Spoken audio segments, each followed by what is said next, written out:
नमस्कार, स्वागत है आपका बात संपत्ति में एक बार फिर से। मैं realtor RJ realtor Romil Jain आपके बीच में एपिसोड 2 लेकर आया हूं और आपके सवालों के साथ पिछले जो एपिसोड के माध्यम से आपके सवालों के जवाब देने की कोशिश की थी।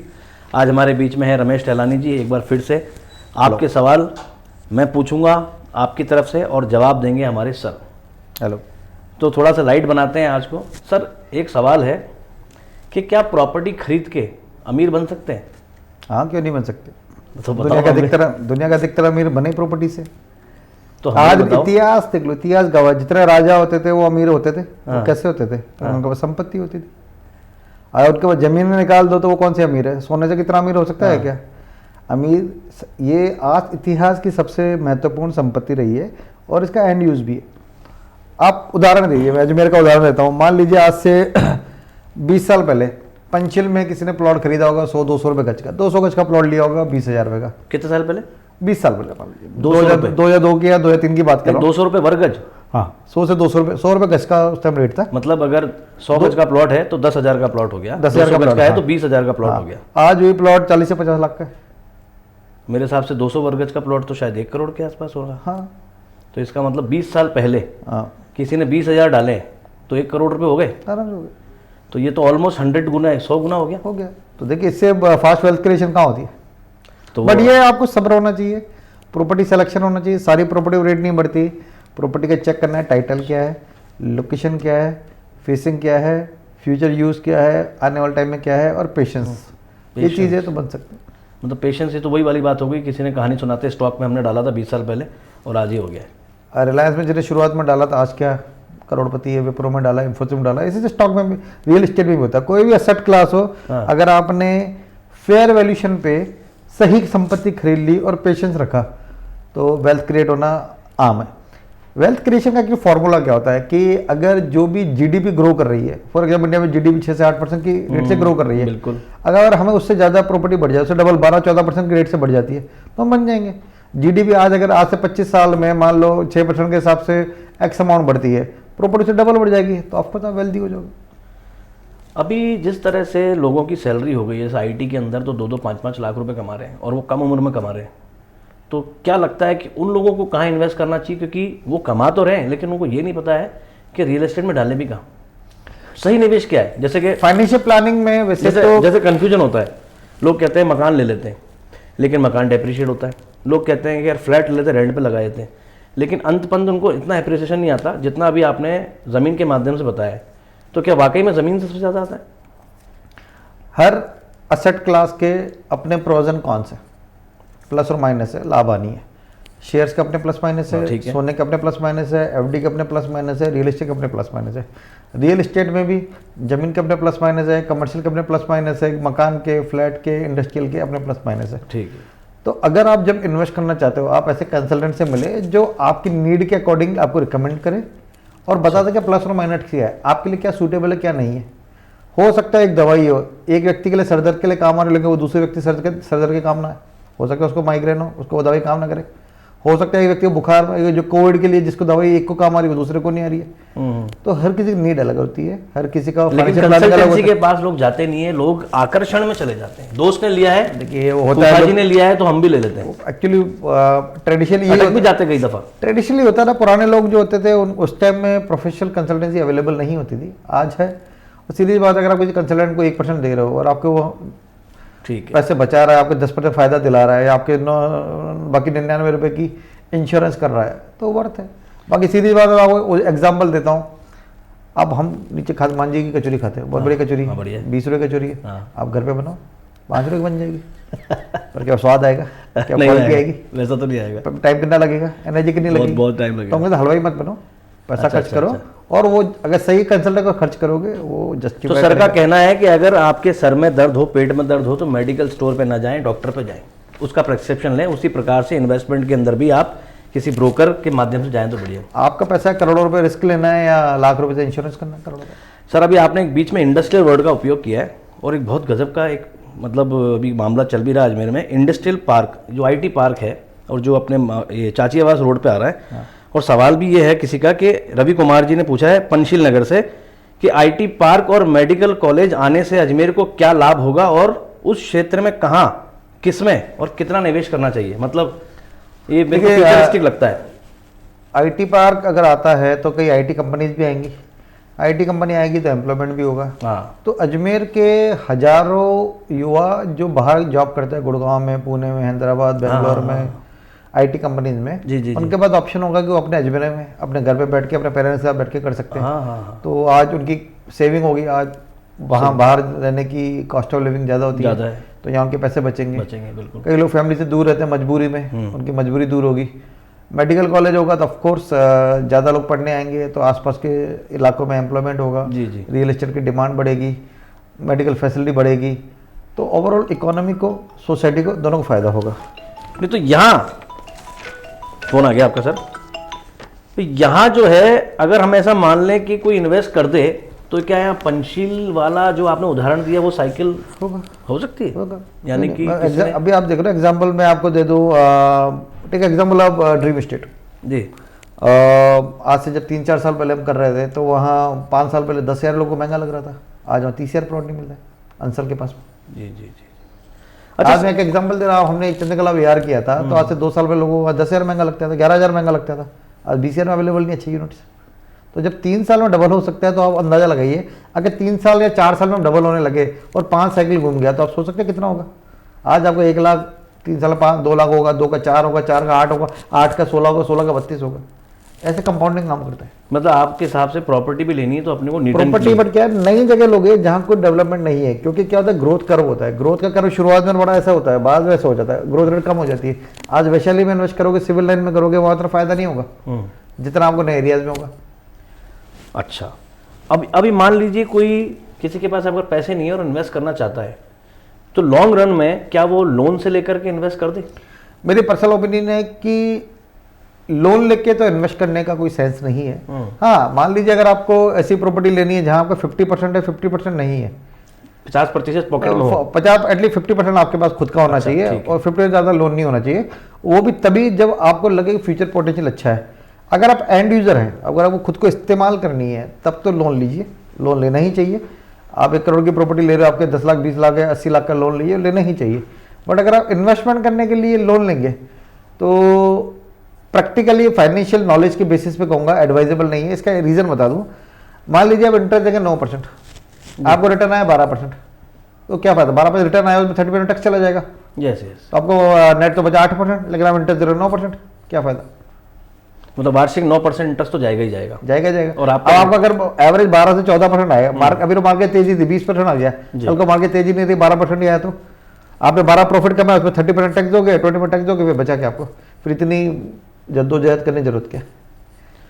लेकिन सर इसमें एक चीज़ और मैं कहूँगा, प्रॉपर्टी किस तरह की, जब लोग क्या एग्रीकल्चर प्लॉट की तरफ आकर्षित हो जाते हैं क्योंकि वह रेट कम होती है और एडीए की प्रॉपर्टीज जो होती हैं, जो अप्रूव्ड होती हैं, वो ज़्यादा होती हैं। तो लोग कहते हैं ये भी ज़मीन है वो भी ज़मीन है। उस केस में आप जनता को क्या सलाह देना चाहेंगे, सही सलाह? क्योंकि 20 साल 22 साल के जो बच्चे हैं या जो नए युवा हैं वो एकदम से भटक जाते हैं और उनको सही सलाहकार नहीं मिलता। आपने स्टॉक मार्केट सुना है, एक होता है स्मॉल कैप, एक मिड कैप, एक लार्ज कैप, बिल्कुल सही है। लार्ज के सेफेस्ट माना जाता है। यस बिल्कुल, ब्लू चिप कंपनियां शायद। मिड कैप ऐसा होता है कि हाँ फ्यूचरिस्टिक चीज़ें हैं, फ्यूचर बड़ी कंपनी बन सकती है, नहीं बन सकती। स्मॉल कैप ऐसा होता है कि बहुत ही रिस्की होता है। 100 में से 1 या 2 स्मॉल कैप होती है जो मिड कैप बनती है या लार्ज कैप बनती है। ठीक है, जितने स्मॉल कैप में जाओगे उतना रिस्क ज़्यादा है, उतना रिटर्न भी ज़्यादा है। लार्ज कैप में रिस्क भी कम है, रिटर्न भी कम है। ठीक है। अब आपका रिस्क के पड़े क्या है? युवा लोग हैं, रिस्क लेना पसंद करते हैं, तो आप मेंटली तैयार भी रहिए लॉस करने के लिए, क्योंकि जो सफलता का और फायदे का शॉर्टकट होता है वो नुकसान का भी फास्ट कट होता है। वेरी नाइस, क्या बात बोली सर। मिड कैप फिर भी कीजिए, मैं मीडियम को सलाह दे रहा हूँ। आउटस्कर्ट्स में नए एरिया में क्या होगा, ये मिड कैप है, इनके पोटेंशियल है लार्ज कैप बनने की, ठीक है, 10 में से 8 बन जाएंगे, लेकिन स्मॉल कैप नहीं बनेंगे। रही बात एग्रीकल्चर, इंडिया में अभी जितने भी कोर्ट केसेस चल रहे हैं आधे से ज़्यादा ज़मीनों के ऊपर है और मैक्सिमम एग्रीकल्चर ज़मीन है। एग्रीकल्चर में ज़्यादा है। अब कई हमने देखे फ्रॉड होते हैं, कोई क्लाइंट ने ले ली, देखा देखिए ले ली, बाद में मालूम पड़ा मास्टर प्लान में वो रोड में जा रही है, यस ये होता है, या ग्रीन बेल्ट में आ गई, या एजुकेशन बेल्ट में, या किसी स्कीम में आ गई, या तालाबी ज़मीन हो गई, उसको कच कर ही नहीं सकता। उस केस में क्या करोगे? दूसरी बात, एग्रीकल्चर ज़मीनों के लिए ऑफकोर्स कई मतलब वाइट लोन तो मिलता नहीं है, वाइट पैसा भी बहुत कम होता है, तो ये डिपेंड करता है। बाकी मैं कहता हूँ अगर आपको नॉलेज नहीं है, अगर आपका एक्सपीरियंस नहीं है एग्रीकल्चर में, तो नहीं जाना चाहिए, नहीं जाना चाहिए जब तक आपको एक्सपर्टाइज ना हो। या तो एडी अप्रूव में करो। अप्रूव लीजिए, अप्रूव में क्या आप कम मन की शांति तो है, पीस ऑफ माइंड तो है। आप इन्वेस्टमेंट क्यों कर रहे हो? अच्छे फ्यूचर के लिए ना, ताकि पैसा ग्रो हो ना। Absolutely right. अब आप थोड़े ज़्यादा रिटर्न के लालच में रिस्क लेने को तैयार है तो ये आपके ऊपर डिपेंड करता है, मैन टू मैन, मैं नहीं कर सकता। अच्छा, ये तो आपने सर बहुत सही तरीके से समझाया है। एक चीज़ और है जो लोगों के सवाल आ रहे हैं बार बार कि साहब अजमेर में इतनी रेटें क्यों बढ़ती हैं, ऐसा क्या कारण है? मुझे लोग बोलते हैं आपने इतनी रेट बढ़ा दी। इवन लोग ये भी कहते हैं कि रेट बढ़ाने के पीछे ना ब्रोकर्स जिम्मेदार हैं। देखिए ब्रोकर्स तो बहुत छोटा समुदाय है, डिमांड सप्लाई कुछ हद तक सही है, 100% नहीं, 10-20% बाद में सच्चाई है। कई ब्रोकर्स भी रेट बढ़ाने में होते हैं, कई मैनिपुलेट भी करते हैं, पर जो सही प्रोफेशनल ब्रोकर होता है। बढ़ने का कारण जानना चाह रहे हैं लोग कि आखिर क्या रीजन है इतनी पिछले कोविड के बाद से ये मान के चलिए पूरे इंडिया में प्रॉपर्टी की तरफ रुझान बढ़ा है। कोविड के बाद से तो कोविड के बाद क्या है कि एक्चुअली 1-1.5 साल लोग घरों में रहे जी, तो जब निकले अचानक तो उनको लगने लगा कि यार हमारा घर बेहतर होना चाहिए, बड़ा होना चाहिए, खुला होना चाहिए। तो जो लोग शहर के पुराने एरियाज में रहते थे या पुराने घरों में रहते थे, उन्होंने नए डेवलपमेंट में खर्चा किया, नई जगह पे जाके रहने लगे, निकलने भी है। और आज से 5 से 10 साल पहले ट्रेंड ये होता था कि शहर के जितना नज़दीक हो बढ़िया है, पब्लिक ट्रांसपोर्ट पास रहता है, मार्केट पास रहता है। लेकिन पिछले 5 साल से मार्केट बदल गया है। Online quick commerce, e commerce के कारण आपको हर चीज़ की घर पे डिलीवरी मिलती है। तो ये फर्क नहीं पड़ता है कि आप कचहरी रोड पे रहते हो या जनान अस्पताल के पास रहते हो, आपको हर चीज़ वहाँ मिल जाती है, चाहे सब्जी हो चाहे किराना हो। फिर आज शहर के पास रहने की प्रॉपर्टी कीमतें ज़्यादा होती है, तो आदमी अब वही जो 1 करोड़ की चीज़ उसको 50 लाख वहाँ मिलती है, तो उसमें नुकसान क्या है? बिल्कुल सही। 50 लाख बच रहे, अब 50 लाख बच रहे हैं, सीधे सीधे 40 से 50 हज़ार उसका इंटरेस्ट की बचत हो रही है, तो वो कहीं और भी खर्च कर सकता है। तो इसलिए लोग आउटस्कर्ट्स में जा रहे हैं। दूसरी बात, अब लोगों ने सोचा है कि बेहतर घर होना चाहिए। कोविड पे पहले तो लोग कॉम्प्रोमाइज़ करके रहते रहे, अब नहीं रहते हैं। इसके अलावा कोविड के बाद जो वर्क फ्रॉम होम था, तो अजमेर में हज़ारों से युवा थे जो IT कंपनी जॉब कर रहे, वर्क फ्रॉम होम कर रहे थे जी। जब अपने घरों में आया तो मालूम पड़ा कि साल भर हो गया, हमारे खर्चे तो हो नहीं रहे, पैसा भी है, अब इस पैसे का सही यूटिलाइजेशन होना चाहिए, तो इन्वेस्ट किया। इसके अलावा अजमेर में मेजॉरिटी कम्युनिटी सिंधी कम्युनिटीज़ जी, 20-22% के आसपास सिंधी कम्युनिटी अजमेर में, और हर सिंधी कम्युनिटी हर घर में मान लीजिए एक NRI होगा, और वो NRI थे दुबई में, अफ्रीका में बहुत सारे हैं। वो लोग जब कोविड के बाद अनसर्टनिटी थी, पता नहीं क्या होगा, अब पैसा वहाँ रखे, दुबई में रखे या अफ्रीका में रखे, तो कई लोग पैसा लेकर आए। अब उनका बैंक अकाउंट में पैसा पड़ा है जिसकी ग्रोथ नहीं हो रही, बैंक अकाउंट में क्या मिलेगा इंटरेस्ट? 3%, 6%, FD में 7%, उस तरह क्या मिलेगा? उसके बाद में लगा कि यार हो सके फ्यूचर में ज़मीनों में कर लेते हैं, और उन्होंने इन्वेस्ट किया और रेटें बढ़ी, और ऑफकोर्स डिमांड बढ़ी और अच्छा रिटर्न मिला। इसके अलावा अजमेर एक रिलीजियस टूरिज्म के लिए इंडिया का इंपॉर्टेंट डेस्टिनेशन है। इंडिया के टॉप 5 सिटी में अजमेर का नाम आता है, जहाँ रिलीजियस टूरिज्म के कारण हर साल लाखों लोग आते हैं।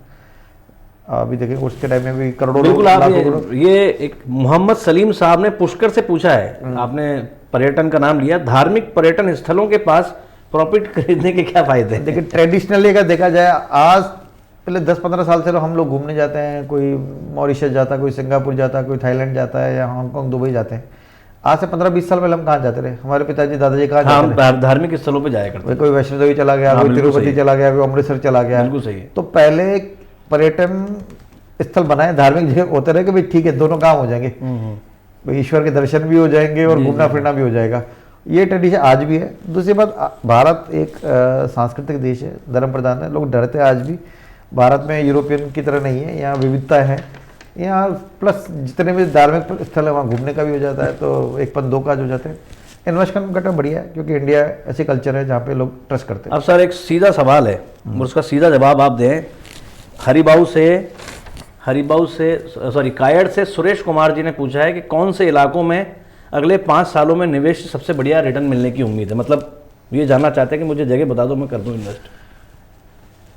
हम फ्यूचर और लोकेशन के हिसाब से मास्टर प्लान चेक करते हैं, तो पंचशील के और शास्त्री नगर के आगे जो जनाना अस्पताल वाला रोड है, लोहागल रोड जी, सीकर रोड, पिछले 5 साल में हमने वहाँ देखा है। तो पिछले 5 साल में देखा है कि पुष्कर बाईपास से पहले वाले एरियाज में काफ़ी अच्छी ग्रोथ रही। बिल्कुल। अब पुष्कर बाईपास के आगे चाची आवास तक जा सकते हैं। जयपुर रोड पे जहाँ से पुष्कर बाईपास शुरू होता है, करुणालय है, जहाँ ये आकाशवाणी है, अंसल से पहले इस रोड पे अगले 5 साल में काफ़ी अच्छा मूवमेंट आएगा। रीज़न बिंग एयरपोर्ट की कैपेसिटी बढ़ गई है, फ्लाइट बढ़ रही है, तो लोग उसी एरिया से आएंगे।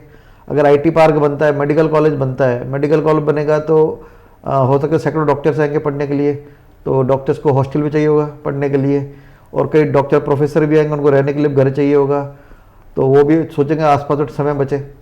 तो कई जैसे अरेंज बिहार जैसी कॉलोनी है, या वहाँ पे कायड़ में 1-2 कॉलोनी है, उन पे अच्छी डिमांड आएगी, वहाँ रहने को पास पड़ेगा। आईटी पार्क आता है, तो आईटी पार्क में अगर कंपनीज आएंगे तो देखिए एयरपोर्ट से आएंगे, किशनगढ़ से उसी रोड से आएंगे, पुष्कर जाना है तो उसी रोड से जाना है।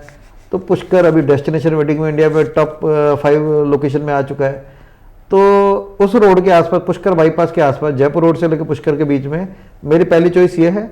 अगर आपको कहीं लगता है बजट कम है और आप 5 से 10 साल वेट कर सकते हो, तो चाची आवास की तरफ जाए, वहाँ पे तरफ करेंगे, वहाँ अप्रूव्ड प्लॉट मिलेंगे तो फायदा होगा। अगले 5 साल के लिए पुष्कर बाईपास के आसपास, 5 साल के बाद चाची आवास के आसपास। तो सुरेश जी, आप कायड़ में रहते हैं, आपके इर्द गिर्द जो इलाके हैं उनमें आप निवेश करें, सर ने जिस तरह से बताया है।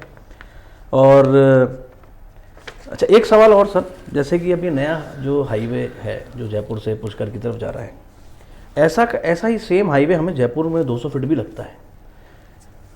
तो आप क्या उसको देख रहे हैं विजन भविष्य में कि ये हाईवे किस तरह का हो जाएगा, या क्या किस तरह का होने वाला है, कुछ विजन दे सकते हैं? देखिए, हर कॉलोनी के कुछ प्रॉज एंड कॉन्स होते हैं। जहाँ बाईपास निकलता है, हाईवे निकलता है, उसके कुछ फायदे भी होते हैं, कुछ नुकसान भी होते हैं। फायदा नंबर 1, कम्युनिकेशन ईजी होता है, कहीं भी आना जाना हो। मान लीजिए कोई किशनगढ़ में बिजनेस है, मार्बल का है, वो अजमेर रहता हो, उसके लिए कितना आसान रहेगा, जयपुर रोड के पास रहेगा। बिल्कुल। या किसी को ब्यावर आना जाना हो, नसीरात आना जाना हो, तो जिसको आना जाना अप डाउन करना हो, उसके लिए तो बहुत आसान है, समय बचता है। लेकिन कई लोग ऐसे होते हैं जो कहते हैं यार हमें शोर शराबा नहीं चाहिए, पॉल्यूशन नहीं चाहिए। तो अगर आप बिल्कुल एग्जैक्ट हाईवे पर है तो ऑफकोर्स पॉल्यूशन रहता ही रहता है। थैंक्स अभी ईवी बन रही है तो पॉल्यूशन भी नहीं है, शोर शराबा नहीं है, तो फ्यूचर में ये प्रॉब्लम सॉल्व हो जाएगी। और तो इस मुख्य सड़क पे जैसे आपके होटल्स, रिसोर्ट, आप कहीं भी देखिए, ग्रोथ वहाँ होगी जहाँ ईजी कनेक्टिविटी होगी। ईजी कनेक्टिविटी, इसकी कनेक्टिविटी तो चाहिए। जहाँ भी चौड़ी सड़कें होगी ना, अब मैं आपको एग्जांपल देता हूँ। अजमेर में आप एक पंचशील एरिया जानते हैं? हाँ जी है। पंचशील से पहले बलदेव नगर, बालाजी नगर, पायलट नगर ये आते हैं। बिल्कुल है। ठीक है, वो पहले आते हैं। उससे पहले वैशाली में जाएंगे, शांतिपुर आता है, कैलाशपुरी आती है। ठीक है, उनसे अब ज़्यादा महंगा पंचशील क्यों है? अच्छा, बिल्कुल सही, क्योंकि वो कनेक्टिविटी है, चौड़ी सड़कें हैं, 90 डिग्री पे सड़कें हैं। अगर आदमी कहीं जॉब करता है, ऑर्गेनाइज्ड है, वो ऑर्गेनाइज, अप्रूव्ड एंड डेवलप, जो हमारा थीम चलता है, हम जो सुख समझते काम करते हैं, अप्रूव्ड, ऑर्गेनाइज, डेवलपर, ये सब फॉर्मूला है ग्रोथ का।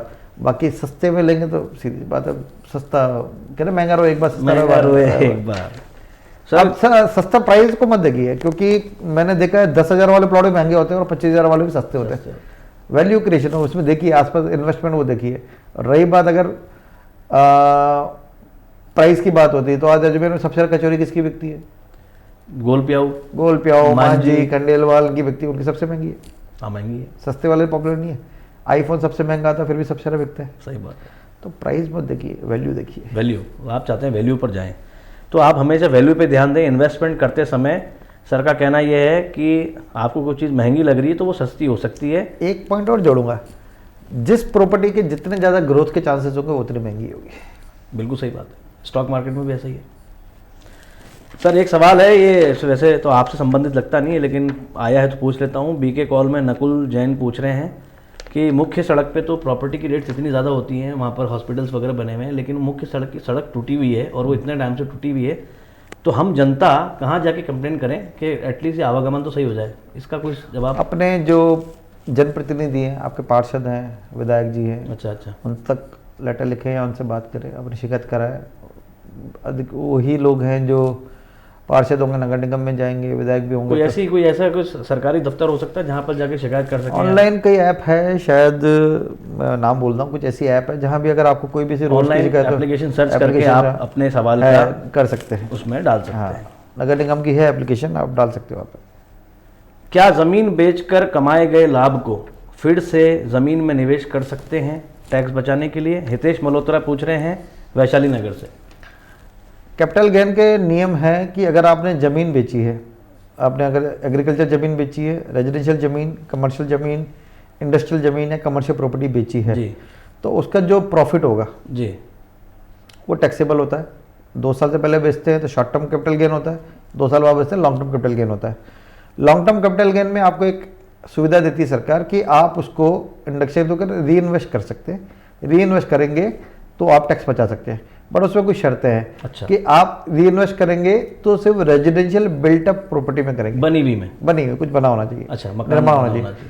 अगर आप सिर्फ जमीन लेंगे एग्रीकल्चर बेच के, एग्रीकल्चर तो आपको नहीं मिलेगा। अच्छा। एग्रीकल्चर इंडस्ट्री सब भी बेच के आपको रेजिडेंशियल लेना पड़ेगा जिसमें कुछ बना हुआ हो। अब ये डिफाइड नहीं कितना बना हुआ है, 100 स्क्वायर फीट भी हो सकता है, 1000 भी हो सकता है, तो एटलीस्ट कुछ बना हुआ। अगर आपको आपका पर्पज सिर्फ इन्वेस्टमेंट है तो बड़ी जमीन लीजिए रेजिडेंशियल, उसमें थोड़ा निर्माण कर लीजिए, आपको प्रॉपर्टी का अप्रिसिएशन मिल जाएगा और ज़्यादा कंस्ट्रक्शन भी नहीं कराना पड़ेगा।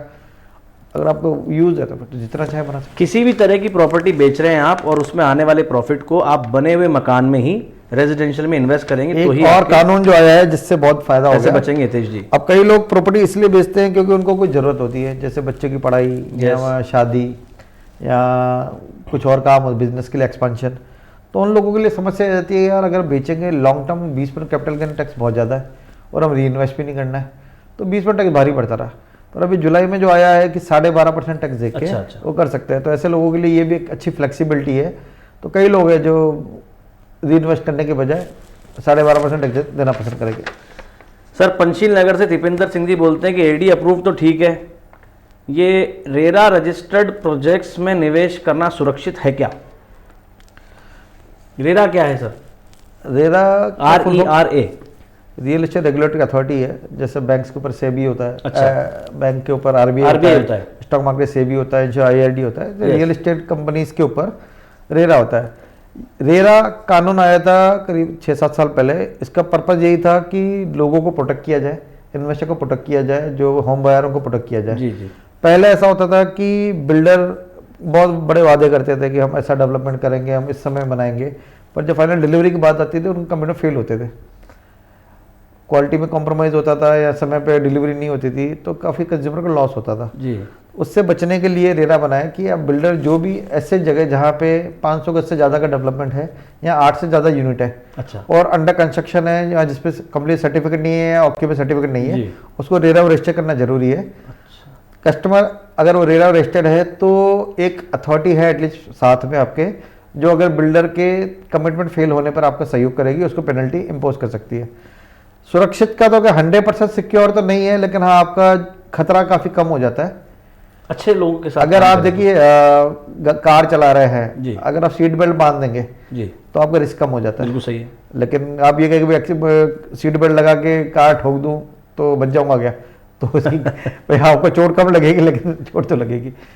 अगर आप अंदर रेरा के अलावा और भी चीज़ें देखिए कि वह बिल्डर की पुरानी रेपुटेशन कैसी है, उसका पुराना प्रोजेक्ट कैसे है। अच्छा। आसपास से चेक कीजिए, किसी भरोसेमंद रेपुटेड रियल्टर की सलाह लीजिए, तो आपको सही गाइड मिल सकती है। रेरा के पूरे भरोसे रहने की सलाह नहीं है, मैं नहीं कहूँगा रेरा के 100% भरोसे रहे, सिर्फ रेरा देख के प्रोजेक्ट नहीं, ऐसा ना ले। रेरा के कई केसेस मैंने अटेंड किए हैं, रेरा रजिस्टर्ड होने के बाद ही प्रॉब्लम हो सकती है। तो रेरा आपको प्रोटेक्ट करता है जब तक कि प्रोजेक्ट कंप्लीट नहीं हो जाता है। अच्छे बिल्डर्स के साथ इन्वेस्ट करें, बिल्कुल आपका निवेश सुखद रहेगा। सर ये प्रदीप सिंह जी पूछ रहे हैं वैशाली नगर से, गौमुखी और नाहरमुखी प्लॉट क्या होते हैं? क्या शुभ अशुभ, क्या शुभ अशुभ क्या होता है सर? कई प्लॉट ऐसे होते हैं, अधिकतर प्लॉट रेजिडेंशियल जो होते हैं वो आयताकार या वर्गाकार होते हैं, पर कुछ प्लॉट ऐसे होते हैं जिनकी कुछ भुजाएं छोटी या बड़ी होती है जी।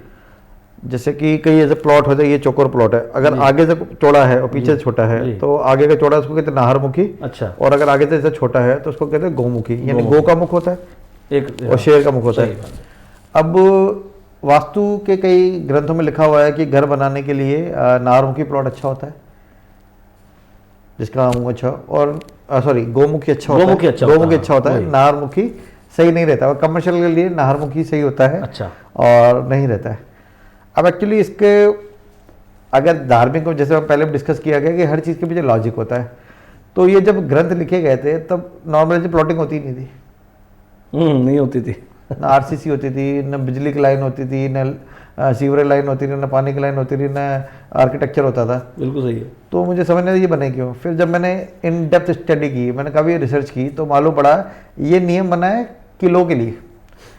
किले आपने देखा होगा, अगर कभी गए हो, अगर कई किले एक सा होगा, जाने का एक रास्ता होगा, मुंह छोटा होगा, फिर बाद में पीछे ऐसा चौड़ा होता जाता बिल्कुल सही है। अधिकतर किले ये मिलेंगे। हाँ बिल्कुल। वो बनाया जाता है सुरक्षा की दृष्टि से। ये अगर छोटा होगा तो सुरक्षा करना आसान होगा। अगर कोई एक ही रोड होगा, अब टी पॉइंट भी इसलिए होता है कि टी पॉइंट होकर 3 रास्तों में हमला करना आसान होगा, इसलिए टी नहीं होना चाहिए। नारमुखी होगा तो मुंह चौड़ा होगा तो हमला करना आसान होगा, भाई छोटा है लेकिन आगे चढ़ रहा है तो हमला करना आसान है, दुश्मन से बचना मुश्किल है। और नारमुखी होगा तो सर्वाइव करना, आपको सुरक्षा बहुत छोटे दरवाजे करनी है और आप दुश्मन का जवाब अच्छी तरह दे सकते हो। तो ये नियम तक किलों के लिए, घरों के लिए नहीं था। अब कोई लोग मानते हैं।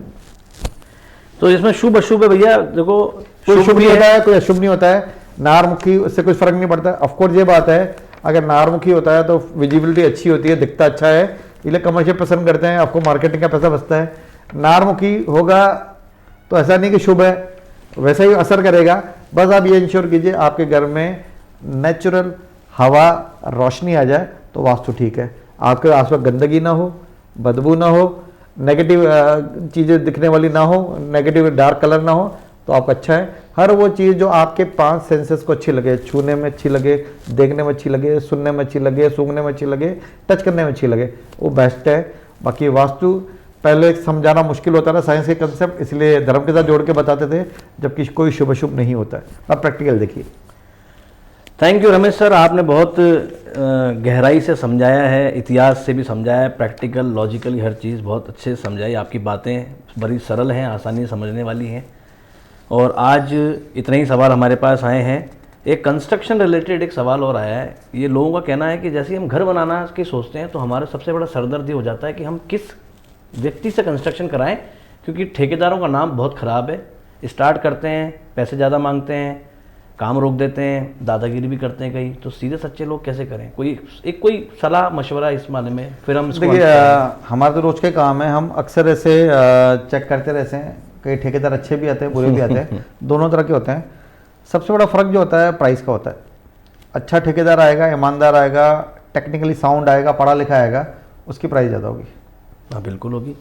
लेकिन हमारे क्या इंडिया में मिडिल क्लास है, हम बेसिकली इंडिया में हमारे डीएनए में पैसा बचाना है। हाँ बिल्कुल सही, हम मोल भाव करते हैं। बिल्कुल करते हैं। अरे यार तुमने 1800 रुपये, यार मेरा वो तो 1600 बना रहा है। 17 सस्ता लाएंगे बिल्कुल। अरे आपको क्या पता होता है कि सीमेंट बजरी का कितना मिक्सचर होना चाहिए? Absolutely right. विट्रीफाइड और सेरेमिक टाइल कब और कहाँ लगती है, उनमें फ़र्क क्या होता है आपको पता है? तराई कैसे होती है, अंदर टर्मेट ट्रीटमेंट कैसे होता है, कई चीज़ें नहीं पता। कई लोग तो ऐसे कहते हैं कि हम मटेरियल मांगेंगे, खुद करवाएंगे काम, ताकि हम हमारे हिसाब से क्वालिटी रखें। मतलब अगर आपके पास अनुभव नहीं है तो ये बहुत बड़ी गलती है खुद कराना। अगर आपका अनुभव है, जानकारी है, सिविल कंस्ट्रक्शन नॉलेज है, आर्किटेक्ट की नॉलेज है, तो ही खुद कराइए। अदरवाइज प्रोफेसर के भरोसे रहिए।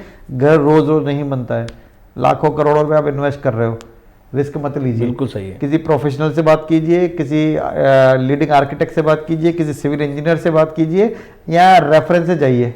रेफरेंस जो रिलायबल लोग हो, रिलायबल ब्रोकर हो, या कोई रिलायबल अंकल हो, या जैसे जिनको अनुभव हो, उनसे पूछिए।